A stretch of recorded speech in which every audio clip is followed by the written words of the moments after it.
আবার মেয়েদের কয়েকটি হারাম নাম আমাদের সমাজে খুব প্রচলিত। ইসলাম এই নামগুলোকে হারাম করেছে, অথচ এই নামগুলো আমরা খুব আগ্রহ করে রাখার চেষ্টা করি। এই নামগুলো যদি থাকে তাহলে আজকে চেঞ্জ করে ফেলবেন, কারণ ইসলাম হারাম করেছে। এর মধ্যে প্রথম নম্বর রয়েছে রিয়া।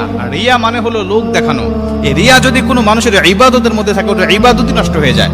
রিয়া শব্দের আরেকটি অর্থ হলো অহংকার, অহনিকা। এটা যদি বাস্তব জীবনের উপরে প্রভাব পড়ে, বিশ্বনবী বলেছেন মানুষের নামের অর্থ, নামের প্রভাব তার বাস্তব জীবনের উপরে প্রভাব পড়ে, যার কারণে এটা দুনিয়া আখিরাত ভালো নাম হলে উজ্জ্বল করে দেয়, যদি এটা খারাপ নামের অর্থ বহন করে তাহলে দুনিয়া আখিরাত নষ্ট করে দেয়। এই জন্য অর্থবোধক নাম আমাদের রাখতে হবে। রিয়া নাম এটা রাখা যাবে না। দ্বিতীয় নম্বর হলো আসিফা।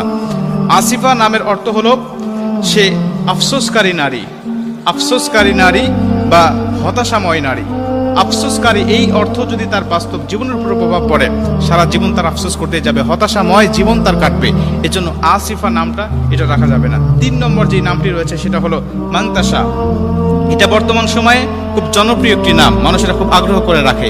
আগ্রহ করে রাখার পিছনে একটি কারণ আছে, সেটা হলো এর আবিধানিক যে আরবি অর্থটা আছে এটা আমরা অনেকেই জানি না। গুগলে সার্চ দিয়ে আমরা অর্থ খুঁজি, অর্থ দিয়ে মাংতাসার অর্থ খুঁজতে গেলে গুগল বলবে এর অর্থ হলো যে সে হলো গুরুত্বপূর্ণ বা মূল্যবান, এর অর্থ আসবে গুগলে। কিন্তু প্রকৃত আরবি অক্ষর আল্লাহ পাক সূরা আল ইমরানের মধ্যে বলে দিয়েছে কত ইজ্জু মাংতাসা ওয়া তুযিল্লু মাংতাসা বিয়াদিকাল খায়র। এর আবিধানিক আরবি অর্থ হলো, এর অর্থ হলো যে তুমি যা ইচ্ছা তাই করো, তুমি যা ইচ্ছা তাই করো। আল্লাহ পাক বলেন আমি যাকে ইচ্ছা সম্মান দান করি, যাকে ইচ্ছা আমি আল্লাহ পাক ইচ্ছা দিয়ে দান করি। এজন্য আল্লাহ পাক বলছে অত ইজ্জু মাংতাসা অত জিল্লু মাংতাসা। এই মাংতাসাটা আমরা এটাকে ব্যবহার করি খুব ভাবি যে আরবি কোরআনের মধ্যে আছে নামটা, কোরআনে থাকলেই যেটা ব্যবহার করতে হবে বিষয়টা এমন নয়। কোরআনে খিনজিরের কথাও রয়েছে, এটা তো মানুষ ইচ্ছা করে এই নামগুলো রাখবে না। অতএব অর্থটা কোনটা হয় এটা আমাদের খেয়াল রাখতে হবে। 4 নম্বরে যেই নামটি রাখতে আমাদের সমাজে দেখা যায় খুব, সেটা হলো মাসুমা। মাসুমা হলো চির নিষ্পাপ বা যার কোনো গুনাহ নেই, চির নিষ্পাপ। এটা কোনো মানুষ হতে পারে না, নবীরা ছাড়া। একমাত্র চির নিষ্পাপ, যার কোনো গুনাহ নাই, একমাত্র নবীরা। মানুষের কম বেশি গুনাহ থাকবে।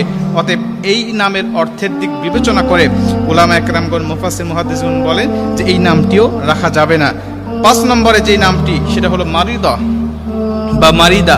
এই মারিদা শব্দের অর্থ হলো অসুস্থ, অসুস্থ, রোগা। সে সবসময় অসুস্থ হয়েই থাকে, এরকম একটি অর্থ বহন করে।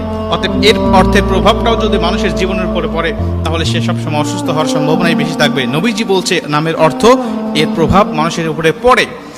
6 নম্বরে আরেকটি নাম সেটা হলো সাহেরা। সাহেরা এই নামটিও অনেকের দেখা যায়। অনেকে বলেন যে ইব্রাহিম আলাইহিস সালাতু ওয়াস সালামের স্ত্রীর নাম ছিল সাহেরা। না, আসলে ওনার নাম ছিল সারাহ বা সারাহ, এই নামটি তার ছিলেন। অতএব সাহেরা অর্থ হলো জাদুগ্রস্ত নারী, যে জাদু করে এমন নারী। নবীজি পবিত্র হাদিসের মধ্যে এবং আল্লাহ পাক কোরআনের মধ্যে বিভিন্ন জায়গায় এই জাদুগ্রস্ত নারীদের ব্যাপারে কথা বলেছেন এবং তাদের উপরে অভিশাপ করা হয়েছে। অতএব সাহেরা নামটি রাখা আমাদের উচিত হবে না।